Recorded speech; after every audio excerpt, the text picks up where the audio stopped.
game-changing discussions on the big ideas that shape our thinking. This is One2One.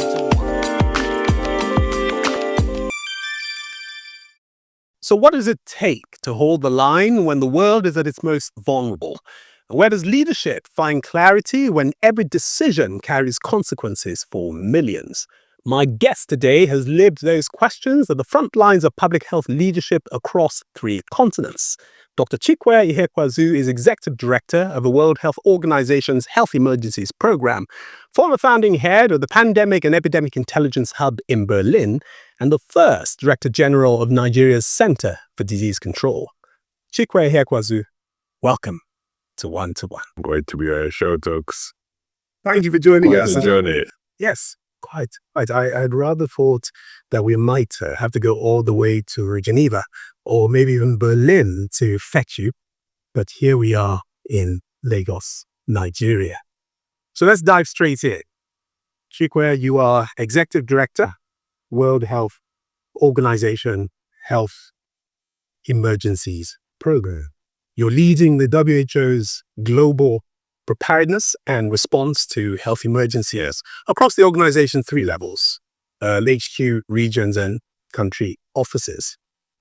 Previously, you were Assistant Director General and founding head of the WHO's Pandemic and Epidemic Intelligence Hub in Berlin. Sounds a bit like code breaking. Blechny comes to mind. Well, yeah, the term is used in different ways. Absolutely. You've been very intricately associated with epidemic intelligence for much of your career. And of course, we'll come back to that later on. You've served as Assistant Regional Director for Africa, and you were in that role between February and June last year, following an unexpected vacancy that occurred after the passing of Dr. Faustin Ndugulele of Tanzania. He died in 2024, didn't he? Did you know him personally?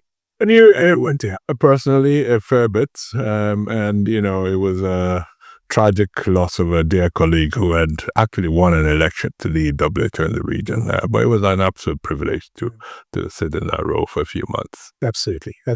You're an infectious disease epidemiologist by training, and you're widely recognized as a systems builder, someone who has strengthened public health institutions, outbreak readiness, and epidemic intelligence capacity, first nationally, of course, here in Nigeria, and then globally through your various appointments at the World Health Organization. Perhaps best known for scaling and professionalizing the Nigeria Center for Disease Control during a period of repeated outbreaks, so we say, and of course the COVID-19 pandemic. You were the NCDC's first Director General. You were appointed to lead the agency in 2016. But it's fair to say that you already led responses to outbreaks of Lassa fever, meningitis, yellow fever. So you're not by any means a one-trick pony. Quite famously, of course, COVID-19. And so Chikwe, I've left anything out. Here's my question at this point. Who is Chikwe Ihekweazu? Just in case. So thanks for that. To be honest, you've articulated a fairly sometimes dramatic career in public health. But the truth is, I never started my career thinking I'd even be in public health. So I think like many of us, I trained to be a physician. I look forward to actually being a surgeon. And that was the career path I'd chosen. But a few set of circumstances took me into public health, and I found this incredibly fulfilling career where there are no right or wrong answers to big complex problems. There are different approaches to solve it, and I just love the complexity and the challenge of this space, and have chosen that. So in a way, professionally, I've drifted from a very beginning, an exciting career in clinical medicine in Nigeria in tough circumstances in the Southeast. Did my house job in Aba, did my youth service in the police college here in Ikeja, and ultimately veered into public health, and I found my calling in it. Of course. And we shall, of course, explore that drift as you say. So let's talk a bit about your work. So at the WHO, leadership isn't just about Geneva, is it? It's about aligning headquarters, regions, country offices under pressure, immense pressure, quite a lot of the time. You led across all three. So let's go back and begin at the moment where it all became quite real for you. Okay? You stepped into the NCDC for the first time as Director General in 2016. What was the most uncomfortable truth you discovered about Nigeria's epidemic preparedness at that point? Well, folks, I still remember that week because it was so vivid in my consciousness, Of course, first it was getting the appointment and the excitement it generated. You have to remember this period was, the early months of the Buhari era and the hope and anticipation that came with it that finally Nigeria was turning the corner and we had a leader that we all thought will take us to this promised land. And, I was part of that. And when I was appointed, our generation, all the friends we knew, I had no opportunity to even reflect on the opportunity because, the congratulatory messages were intense. Everyone transferred their hopes for the country to my shoulder,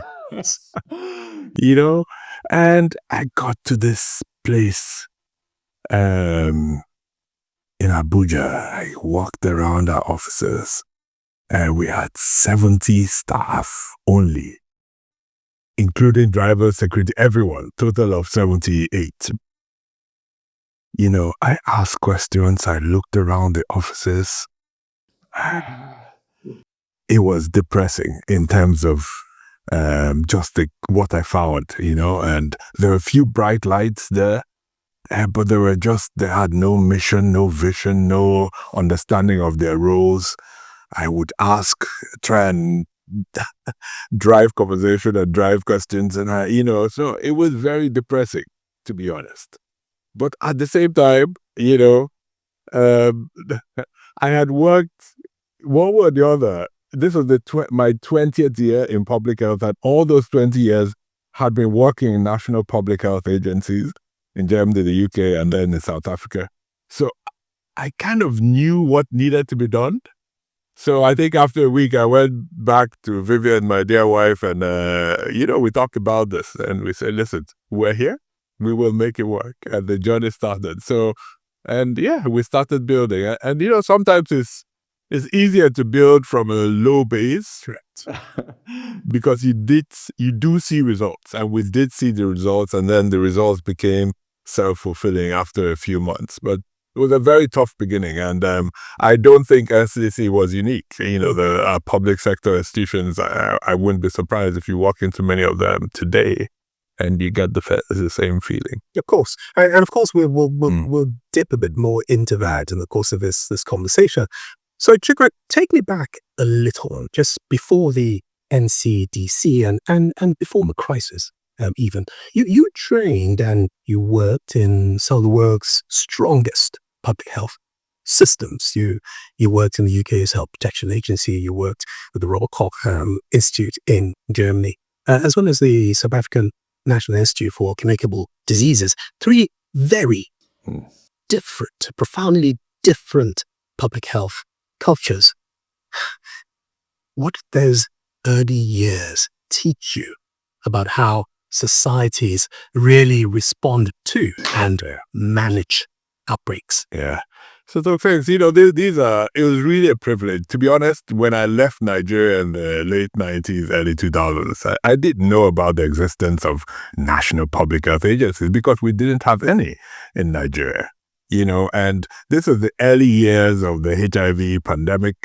And I was privileged to come back to Nigeria doing my master's and spent 3 months in the Ministry of Health in the HIV program at the time, NASCAP. And so I kind of had a good understanding how public health was run under a ministerial setup in Nigeria. And then my career took me to the Robert Koch Institute, then the Health Protection Agency, then the South African National Institute for Communicable Diseases. And I saw that the expertise that you needed to prevent, prepare, and respond to health emergencies cannot be delivered through a bureaucracy of a ministry. That you really required an expert and a parastater to do that. I mean, a good equivalent is in the financial sector. You have a central bank and you have a Ministry of Finance. They're related, but they're different. The expertise to manage the economy is in the central bank. The policy-making framework is in the Ministry of Health. The same in defense. You have a Ministry of Defense and you have an army. The army does the doing, the ministry does the policy. But in our context, we didn't have that separation. Everything was in the ministry. And so the biggest lesson I learned from that is you need the expertise to understand infectious diseases and health threats, to prepare for them, to prevent them, to understand what it takes to respond to them in a specialist agency. And that's ultimately what we evolved to in Nigeria at NCDC. But it was through that experience at the Robert Koch Institute from a very junior role, but at the beginning of the first SARS outbreak, so I had a frontline seat to the response, working in the UK's Health Protection Agency at all levels. So at the local level, where it was individual cases of TB or measles, to the national level, and ultimately in South Africa, which had a big HIV and TB epidemic. And so through those various opportunities in my career, really prepared me for the challenges that came later on. But, it was just an interesting opportunity. And I must say, none of this was through any strategic career planning. Many times I was at the right place at the right time and took the opportunities that came my way whenever they just. So what do those experiences tell you then about how these different cultures respond to crises, to epidemics? Yeah, I mean, the biggest lesson is the work we do is almost like an insurance policy.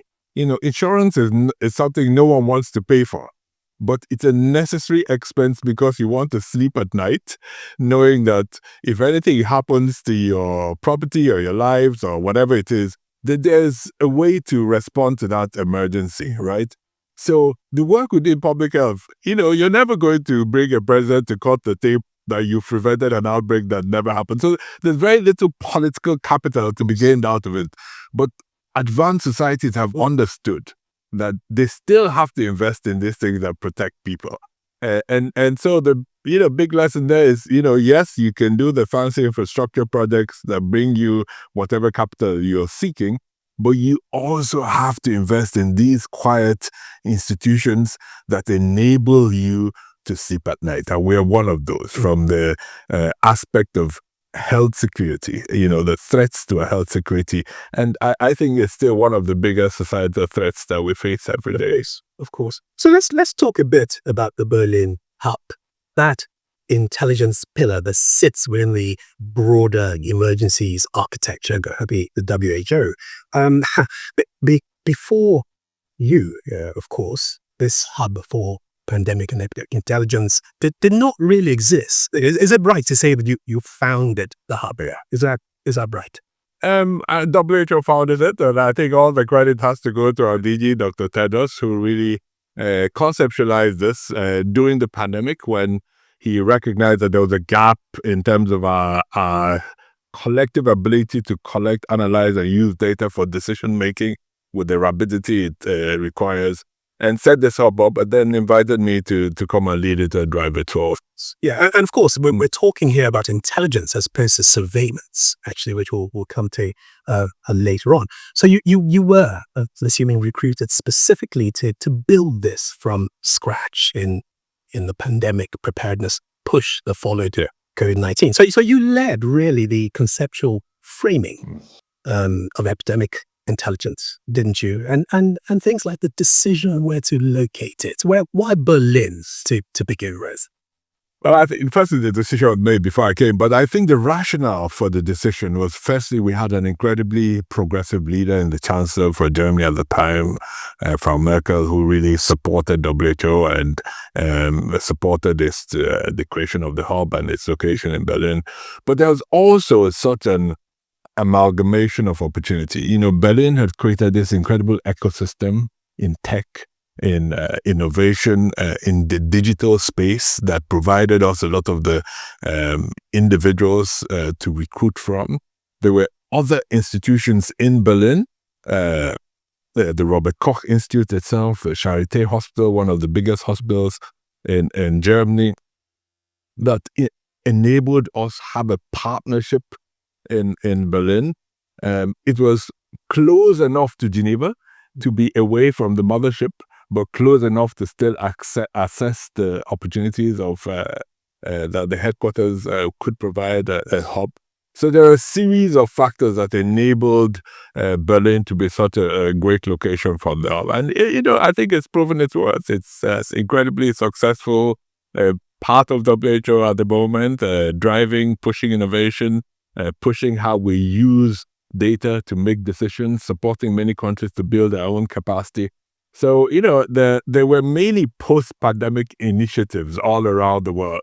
You know, in the energy we all derived out of the response. Unfortunately, many of them did not survive because of various factors. But the hub is one of those institutions that has proven its worth, has grown in importance, and continues to serve the world out of Berlin. So you were instrumental to the instigation of one that did survive. Well, proud of it, yeah. What was that experience of building like for you? Yeah, I mean, it's you know, our staff number 001 in Berlin. And, you know, it's incredibly fulfilling when you build from zero. You know, we started with a team that had joined us from Geneva to start the groundwork. And then we started recruiting. We had to not only build internally, but we also had to communicate to the world why it was important to build that institution, what relevance it would be. The question they asked, why was it in Berlin? You had to raise resources for the institution. So there are all aspects of it, not just technical. It's also validating your existence and continuing to grow despite the decline in the pandemic. So, you know, it was a really fulfilling experience. I'm really happy and proud that today we have 100 staff of about 100. About half of that are WHO staff, half are partners from around the world that come to Berlin. We have a fellowship program. We have staff coming in and out of Berlin from many countries around the world for 3 to 6 months. And they all leave there inspired to go back to their countries and keep building. And this space, you know, the space between public health, data science, tech, digital, is an incredibly progressing area of work. Because we have left the kind of traditional enclave of our profession to open up a little bit to others. And through that influence, those intersections, is where magic is happening. And that's, I think, where provides us an opportunity that with now the introduction of artificial intelligence, really provides us the nucleus of the protection that the world needs into the future. Of course. So we've talked quite a lot about the space, epidemic intelligence, your work in the WHO, but of course, what has been present throughout all of this, even though we haven't spoken specifically about it, is how you as an individual have interacted professionally, emotionally, and otherwise with all of this. So we'll start to drill down a bit more into that now, shall we? So, Chikwe, I'd like to know, to begin with, at what point did it become clear to you that this work in epidemic control wasn't just about technical expertise, but it's fundamentally a governance challenge? So I would say my first profound insight was in the year 2000. I attended the first international conference on AIDS that happened on the continent. It happened in Durban. it was the first time I had a paper accepted in a conference. It was just a poster, so it wasn't anything significant. But I was in Durban, right? And, I finished my medical training in 95, 96, house jobs, youth service in the late 90s. And, Tokes, you remember, because I think you also had a very similar career path. I saw patients, I remember patients until today that literally passed away in my hands because they had HIV. And there was nothing we could do as doctors. We had no treatment, we had no tools to manage this disease that was increasing in prevalence. And at that conference, it was clear that treatment was increasingly available in the West, right? Only that it costs $10,000 per patient per year to enable them access. And the continent, with 90% of the cases in the world, had no access to treatment. And that was where it became clear to me that this wasn't a scientific problem because science had provided a treatment. It wasn't skills because we had doctors. I was a doctor. It was that we hadn't organized ourselves in a way globally to enable these treatments to become available to those that needed it the most. So it was there that I recognized that there was a problem in the world. I might not be able to solve it, but I wanted to contribute. And that's where public health and everything that comes with it comes in. How do we drive the policy changes, the changes in governance that can enable life-saving interventions become accessible? I couldn't do that facing a patient in front of me. I could only do that by engaging in that governance. So I think that was a profound moment. And that was where, up to then, I still wasn't sure. I had started public health, but I kind of always thought I'd go back to clinical medicine because ultimately that's what we're trained to do. But it was at that moment that I knew that we had to engage in this problem in a different way. And I wanted to contribute to the solutions that we had to find in a governance level. Yeah.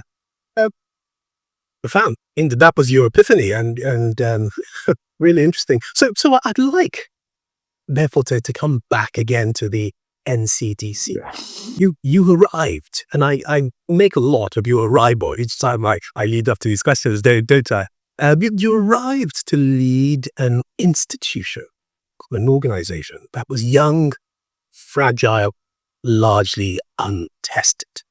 What weaknesses did you find were hardest to change? Not because they were scientific, but we've just been talking a lot about other matters, but because they were essentially political.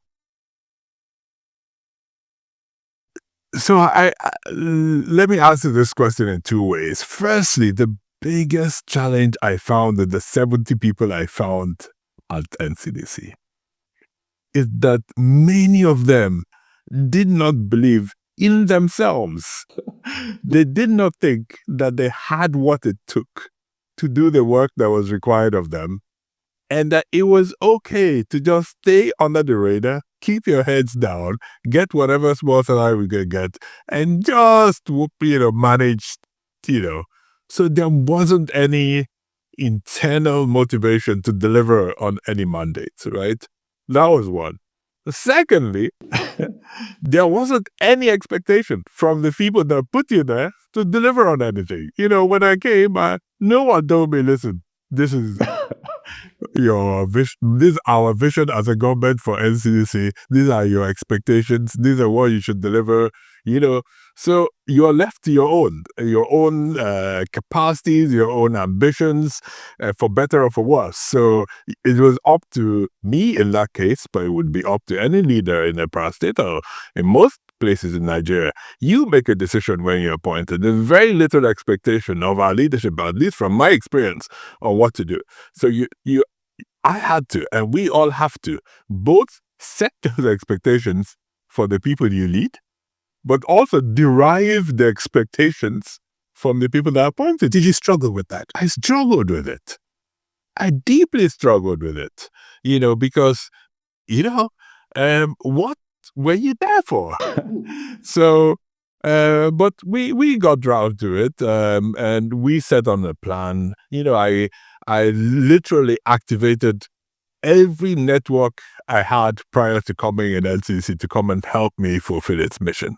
Every colleague I had that worked in the previous places I worked for, that worked for WHO, that worked for the international, I called them up. I said, how can you help?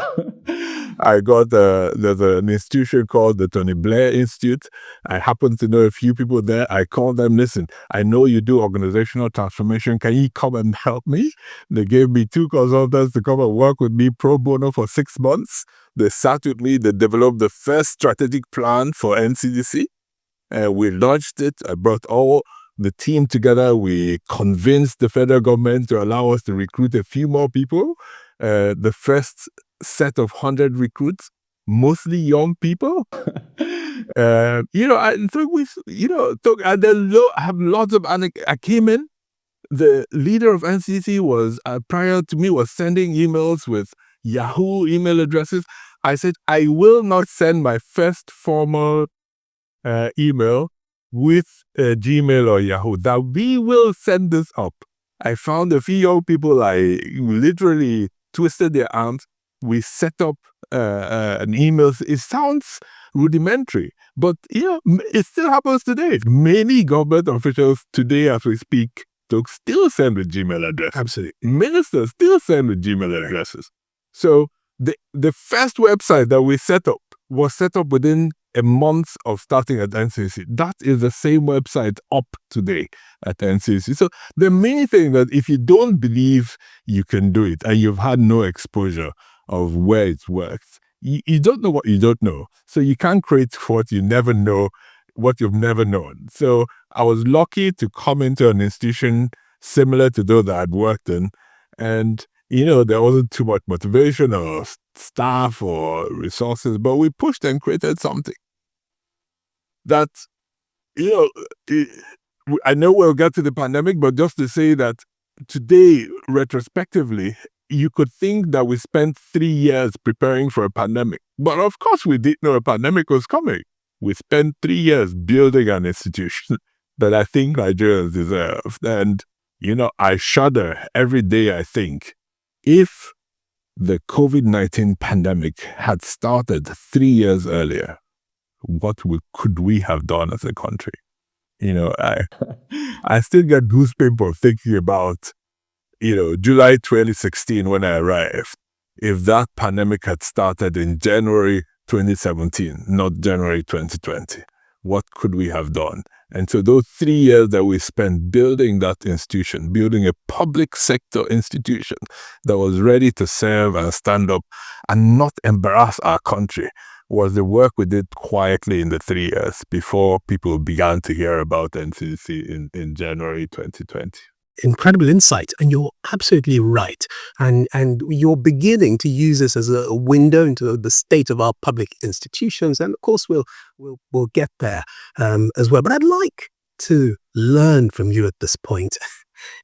What was it you learned about attempting to or reforming a system that seemed configured almost by design, bureaucratically, culturally, politically, to resist change?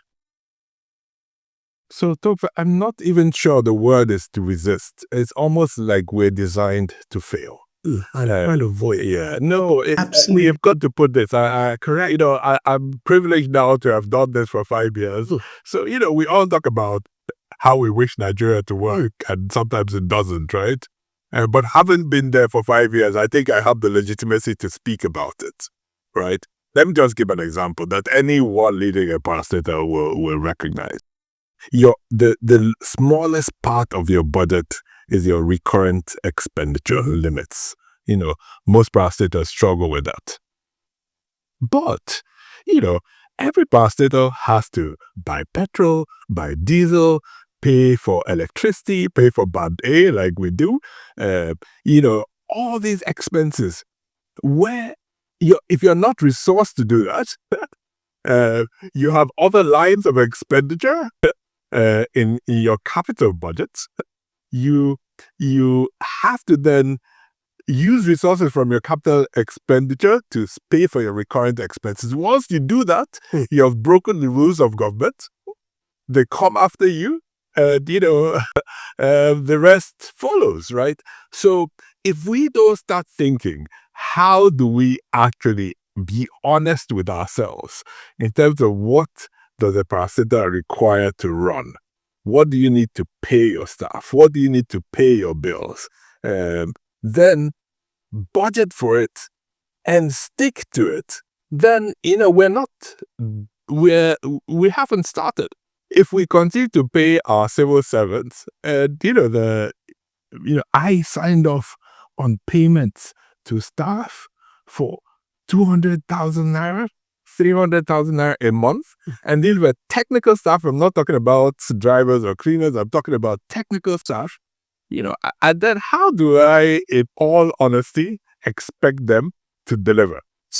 And they have school fees to pay like I do. They have homes, bills to pay. So I do think at some point we have to have an honest conversation as a society. Do we want our public sector to work? And what do we need to do to enable it work? I think until we do that, we will have parastatals that shine and decline, which is what happens.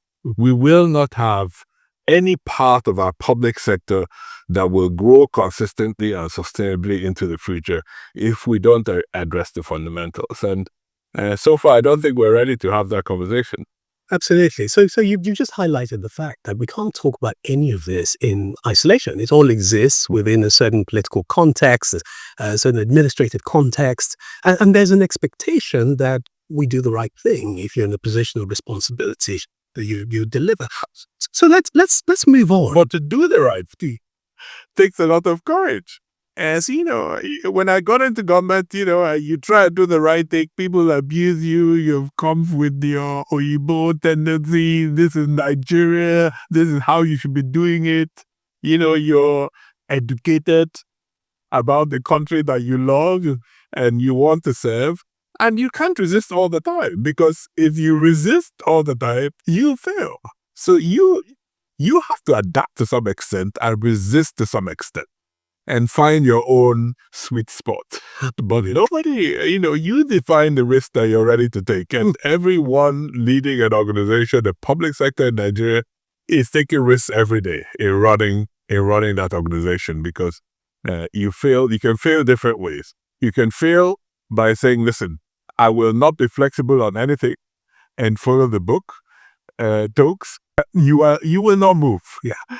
So you need a little bit of flexibility, and in that lies the banana peel for every public sector leader, especially in our beloved country. So it's a very delicate balance, isn't it? You're really walking knife edge. Absolutely, every single day. Every single day. So just to further illustrate that point, I'd like us to move on into the moment when everything was tested in real time. COVID-19, a very difficult time in all of our lives. You must have been making decisions faster than the evidence was evolving, no doubt about it. But we had to.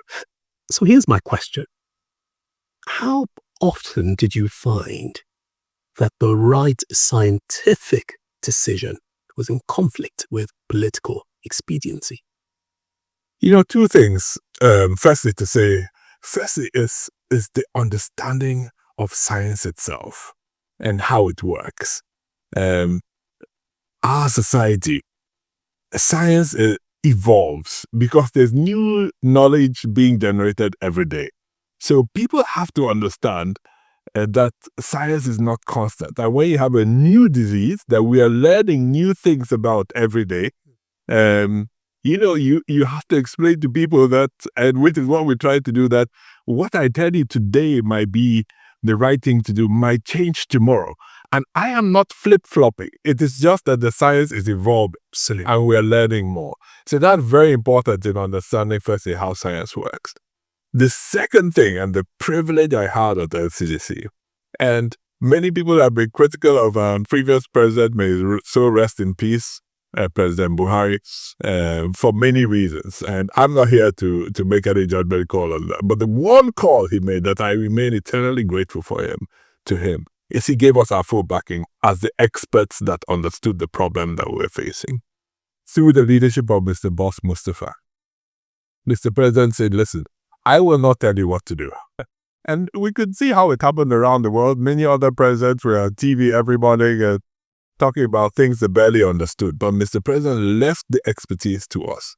And I'm grateful to him for doing that, because we then confronted the country with our evolving knowledge every evening, explaining to Nigerians what was going on and what we understood and what they could do and what they shouldn't.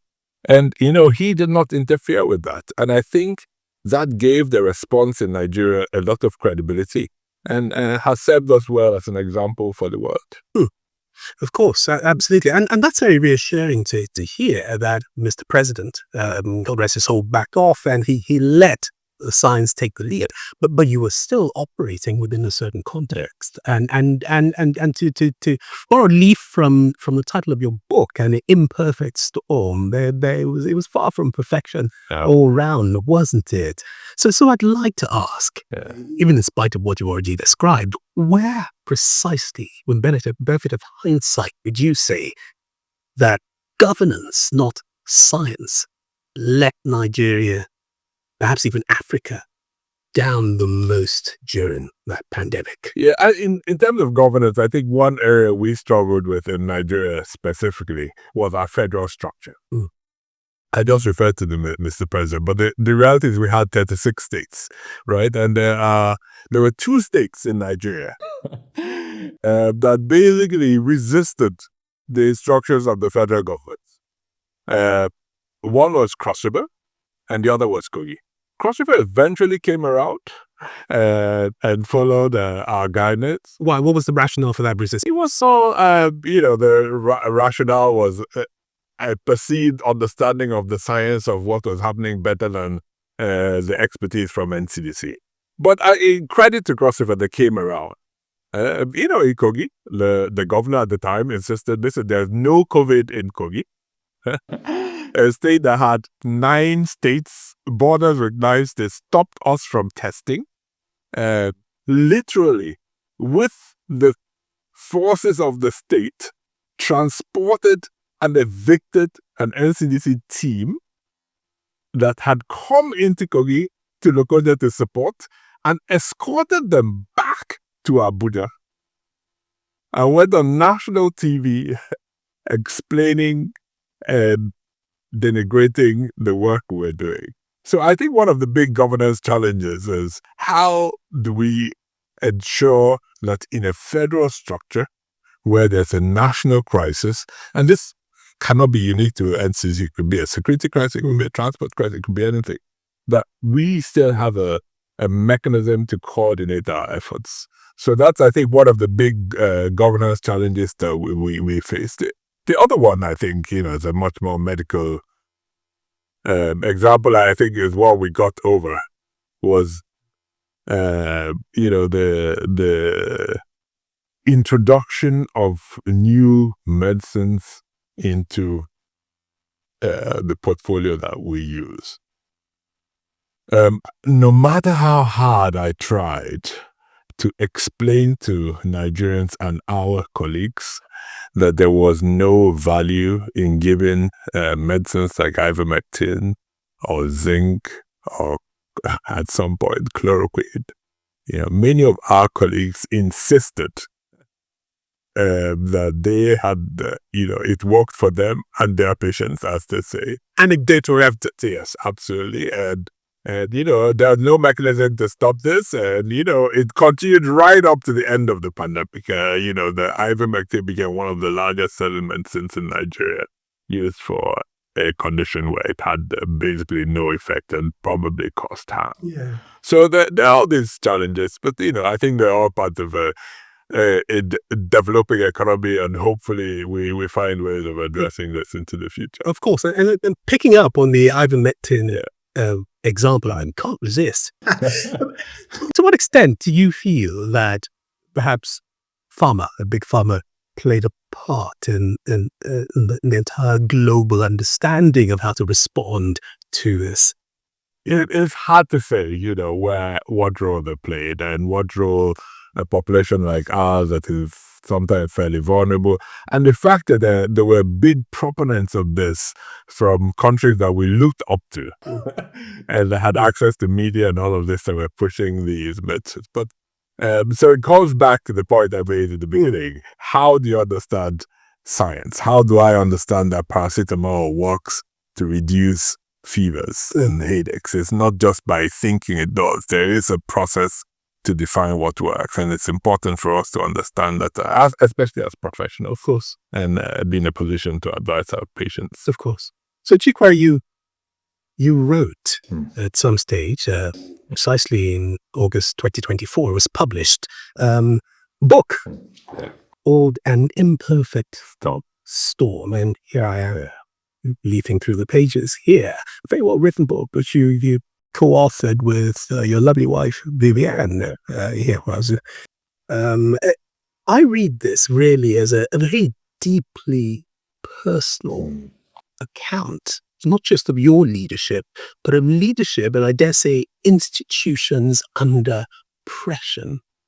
To what extent did you feel that you needed to write this book at that point? Yeah, thanks, Stokes. I think the first answer to your question is most of the credit actually goes to Vivian. Vivian is, like you said, my dear wife. She runs a health advocacy communications firm called Nigeria Health Watch. But, it was really from the stories I told her every evening. I would get back from work, sometimes 11, 12, sometimes later. And every evening she would wait up for me in the sitting room. The first obvious question was, how was your day? And, I would tell her story after story, and, her jaw would drop and then drop even further at the stories I was sharing about the work we were doing. And she kept notes. And those notes form the foundation of the book, An Imperfect Storm. So thanks a lot to her that we have a book today. But the other thing is, having gone through this pandemic, I felt a sense of responsibility to write about a country that worked when the country needed it to work. And unfortunately, we don't have too many examples. But having had a front seat through that period, seen a small team that most Nigerians had never heard about, stand up, respond, do their best, lead through adversity, support our leadership, support the people, gain the trust and confidence of Nigerians. I felt this was a part of our history that I had a responsibility to write. So if today you are appointed into leading a public sector parastatal or whatever leadership position in public sector, you can pick up this book, or anyone actually worried about our country, you can pick up this book and be inspired that this wasn't a story of Nigeria being saved by any group of people externally. This is a book about Nigerians that stood up during a difficult period and did not let the country down. And it was a story too important not to tell. Yes. And of course, for me, a real life account, almost a coming of age story, really, about growing up institutionally through that period, for you and for the nation. I'm not going to read directly from it. I'm going to read a paraphrase in advance that I've scripted. For me, one of the most powerful themes that emerged quietly across the pages of this book, like COVID-19 really did not create Nigeria's weaknesses. It revealed them. And in doing so, revealed the few institutions that you've already mentioned that have been quietly built to withstand pressure. I'd like to go back and take another bite, the cherry there, and try and understand how you as an individual were feeling as you went through that period of what I would call institutionalization under constraint? So this period, the period prior to the beginning of the pandemic, right? I knew I couldn't be an aloof leader with a grand vision that wasn't ready to get his hands dirty. So what we did was to push every aspect of our institution to believe in itself, to look for ways to improve, to thrive for improvement. I was lucky, like I said earlier, we're young parastatals, so I had an opportunity to recruit early and really pulled in lots of young people, 2, 3, 4 years out of uni to come in with that energy. And they did, we built an IT infrastructure, we built systems, but most importantly was they knew I wouldn't drop the ball. I was the first person in the office, the last person to leave every single day, every single day. Weekends, if my team was working in the lab on weekends, I would go to the lab. I would sit down with them. My wife would cook packs of food. We would take them. I was vested in the institution and its future and its progress and its people.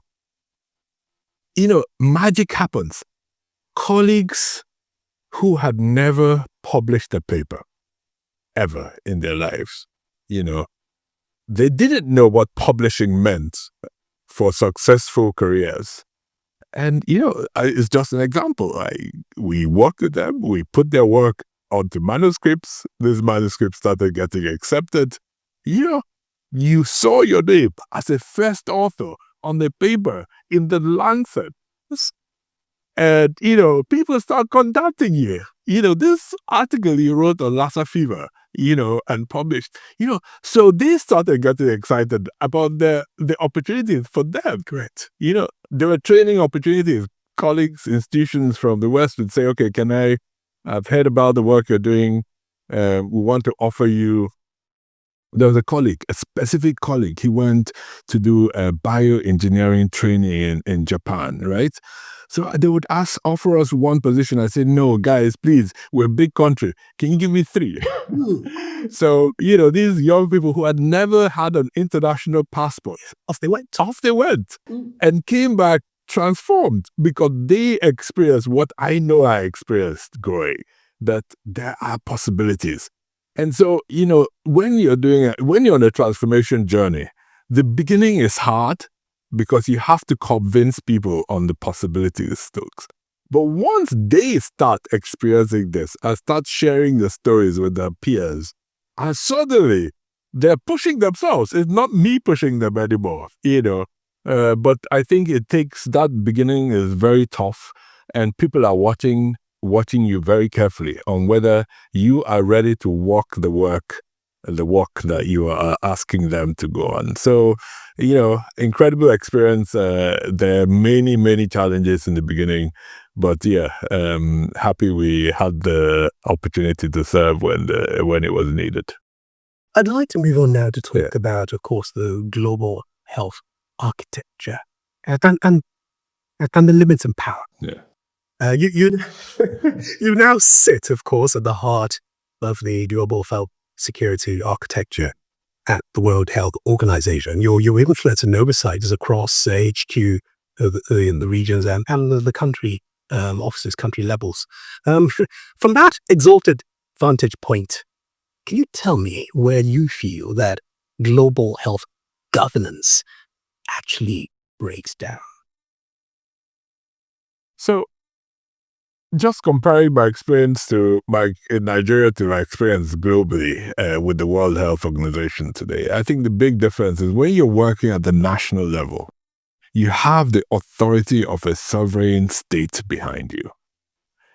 Of course, the geographical coverage is smaller, but you have an elected government that gives you the authority to do the work, to give instructions. As you had at the NCDC. At the NCDC. At the World Health Organization, there's no global government. So this is a multilateral member state organization that have agreed to work together on a set of complex issues around health that requires constant consensus to move forward. So the global mandate is a statement of intentions. More or less, by countries that have agreed to collaborate, right? It's very powerful on its own, but it's not the same as a mandate of the state. So you have to constantly build trust, make sure you build consensus in a very difficult world, in the world we live in today. WHO was created in the post-Second World War after a very traumatic period, and the world came together. And now it's divergent in many different ways, but in that divergence is the confidence that we have to keep reassuring each of our member states that we will continue acting in the collective best interest of the world. And, and just sitting in the World Health Assembly last year and seeing the world come together to sign a new pandemic agreement, despite the challenges, was probably one of the most fulfilling moments of my life to have been part of that process. So I asked that question to ask this, really. And I'm thinking about the specific mandate of the Berlin Hub, just to give countries better access to, you mentioned it earlier, data, tools, insights in times of crisis. So are nations, therefore, in your view, genuinely prepared to share information fast enough to prevent the next pandemic? Yeah. So it's very difficult in the work that we do to say they are as prepared as they should be. What I can say with a lot of confidence that they are much better prepared than they have ever been. And the pandemic agreement signed in May last year basically has a commitment where countries have agreed to share information around pathogens in order, and what they get out of it is a guarantee that they will have access to a certain proportion of countermeasures such as vaccines that are produced based on where the need is the greatest. And that was the biggest failing of the pandemic response, that many countries had access to vaccines a lot earlier than others based on their ability to buy, but based on their ability to pay for them. But the fundamental requirement for this is that you're sharing the information, like you mentioned, that defines where the risk is greatest. And that's what we're working on. There are many aspects of the problem. There's a technological challenge. There's a challenge of infrastructure, there's a challenge of governance, there's a challenge of national rules. So the only way this can be achieved is when there's an agreement with all the countries in the world that we agree to share information as necessary. So, it's work in progress. It still keeps me awake at night that if there's a threat, that we do all the right things. But we're pushing on it every day, and quietly in the background, most of our work is done without fanfare. And let's hope that we, are fast enough to respond, because just the last point of this, nature is a challenge. We have to accept viruses evolve. There are many large ungoverned spaces around the world. The intersection between wildlife and humans and the environment is very fragile. And that's really where the threats emerge from. And it's both scientific, governance, technology that we hope to have all the tools we need to respond to this. Absolutely. So Chikwe, of course, you sit in a very critical position. And precisely for that reason, I feel that I ought to perhaps ask that question again. And this time encourage us to look at the flip side of the question I asked earlier. I not so much about genuine preparedness now, but I'd like to ask a question about genuine willingness to share. So I'll ask again. So are nations, in your view, genuinely willing this time to share information fast enough with other countries in order to prevent the next pandemic? We saw what happened last time. Africa wasn't exactly at the front end of the queue. We were quite low down the pecking order, were we not? Yeah, Toks, I don't want to build a picture of a romantic world. There are differences, political differences, but sometimes there are also just technical differences that we have built systems in neighboring countries that makes sharing very difficult. So we're confronting this with from many fronts. And I do think that there's an increasing understanding that in this space, building borders around your own geographical entity, whatever it is not the most effective way of protecting that entity. The most effective way is if there's a threat from somewhere else, that collectively we have the tools to stop the threat wherever it's emerging from before it gets to your boundaries. So not building a wall is not really effective if it's spreading everywhere because of the interconnectivity, because people travel, because trade happens, right? So I think the more we educate each other on the benefits of mutual support, that this is not charity, it's actually in our own enlightened selfish, that if there's an emerging disease in one corner of the world, that the world comes together and stops the threat there. It doesn't help us to allow that threat. You can think about it as a fire. It doesn't help you if you're the big block to put fire protection in only your own apartment and ignore the fire emerging somewhere else. So I think as long as we are conscious about how to mitigate these threats, the more will come together. And that's why the negotiations that happened prior to May, and now the deep negotiations happening around the pathogen access and benefit sharing system and annex to the pandemic agreement is so important. And, sitting in that room with our member states negotiating this agreement at the moment, seeing how they are confident in their perspectives, but also making progress towards consensus. It's such an eye-opening experience on how the international system works and why it's very important to sustain and maintain it. Of course, and of course we speak with a consciousness of a political and a geopolitical context, reality here, which and that's absolutely correct. But I do need to ask. I mean, you've talked already about the negotiated mandate, albeit strong, of the WHO. But I do need to ask, specifically, given the direction in which the world is moving, we're seeing almost a renaissance of imperial power and a strengthening of borders and protectionist tendencies. To what extent are you confident that the aspirations that you have so eloquently spoken about will move unhindered across borders? To what extent do you feel that the stronger nations actually buy into this, given where we are now? Yeah, I can't say I'm not worried. You see what is happening around the world and how it affects, how we think of each other. And this is not just in different parts of the world, even on our continent, the notions of sovereignty are getting stronger and they are important and emotionally attractive. But there are parts of our living that we have to work together on.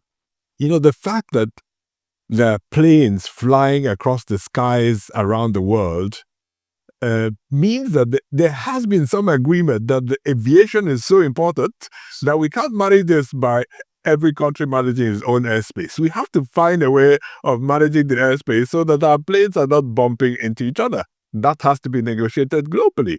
The fact that you can take your card issued in Europe to Beijing to withdraw money, to DC to withdraw money, to Johannesburg to withdraw money, means that there has been a consensus that financial services are so important for us to live in the world that we have to have a framework to work together. So that's the same way I see infectious diseases. Infectious diseases don't recognize borders. There are many circumstances that make it, a challenge that we have to work together on. And so that's my message, that, despite the challenges in the world, we from the health sector will not bring peace back to us or negotiate political differences. But we can rise above all of that and say, in this area, we have to collaborate despite our political differences or ideological differences. And that's the point, really, we're pushing. And in some cases, our work might actually be an opportunity for peace. Absolutely. So if a dangerous pathogen were to emerge tomorrow, what single governance weakness would worry you the most? The biggest worry I think I would have is access to countermeasures. Access to the vaccines, to the diagnostics, to the treatments that we require to confront the challenge. There have been a lot of progress made in the last few years, and we've tried to drive the speed and efficiency with which we can produce these countermeasures. But I don't think we're yet at the point where I am comfortable that we will be fast enough to prevent spread from a new emergent influenza virus from somewhere in the world. So we have to keep working on it, and that's something I think we can come together to continue to do.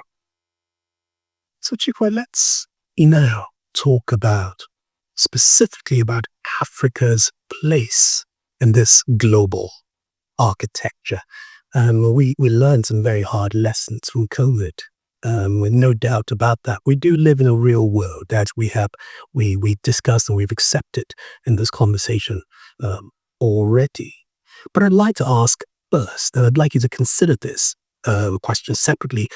Are we as a continent still structurally disadvantaged in terms of global health security? And of course, part B of that question is who precisely benefits from the imbalance that is created? So, Toks, I think this is a very important question. There is, of course, still a big imbalance and access to resources, access to skills and expertise. But a lot of this can be changed by us. This will not be solved by others. Absolutely. And in many other sectors that are driven by the private sector, whether it's financial services, in tech, and banking, we are leading the pack. What are the incentives that has driven our development of certain sectors that has not driven the development of science and technology in our country?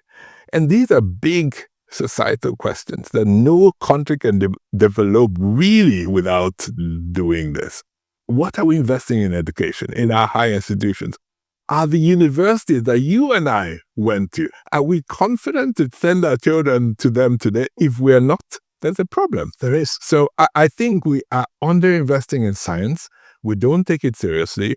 And it's no surprise then that we are not producing the science that we need to progress. So I think it's right to advocate for equity globally, advocate for more resources globally, and complain about the imbalance globally. But I don't think we should expect the world to come down to our levels. We must rise and push ourselves up to a competitive level in science. And I think sadly in most areas of scientific expertise, explorations, the research, we are falling back. Absolutely. So there is coherence between us in the understanding that Africa does need to lead the way in solving its own problems.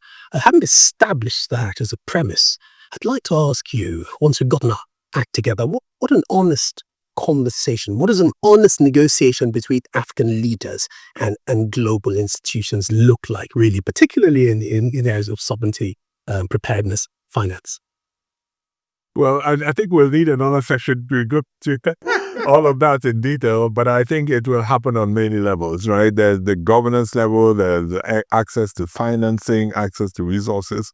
There's the opportunity to develop our own institution, our own people here. And at the moment, we spend so much time and effort debating politics in our beloved country and sometimes on the continent.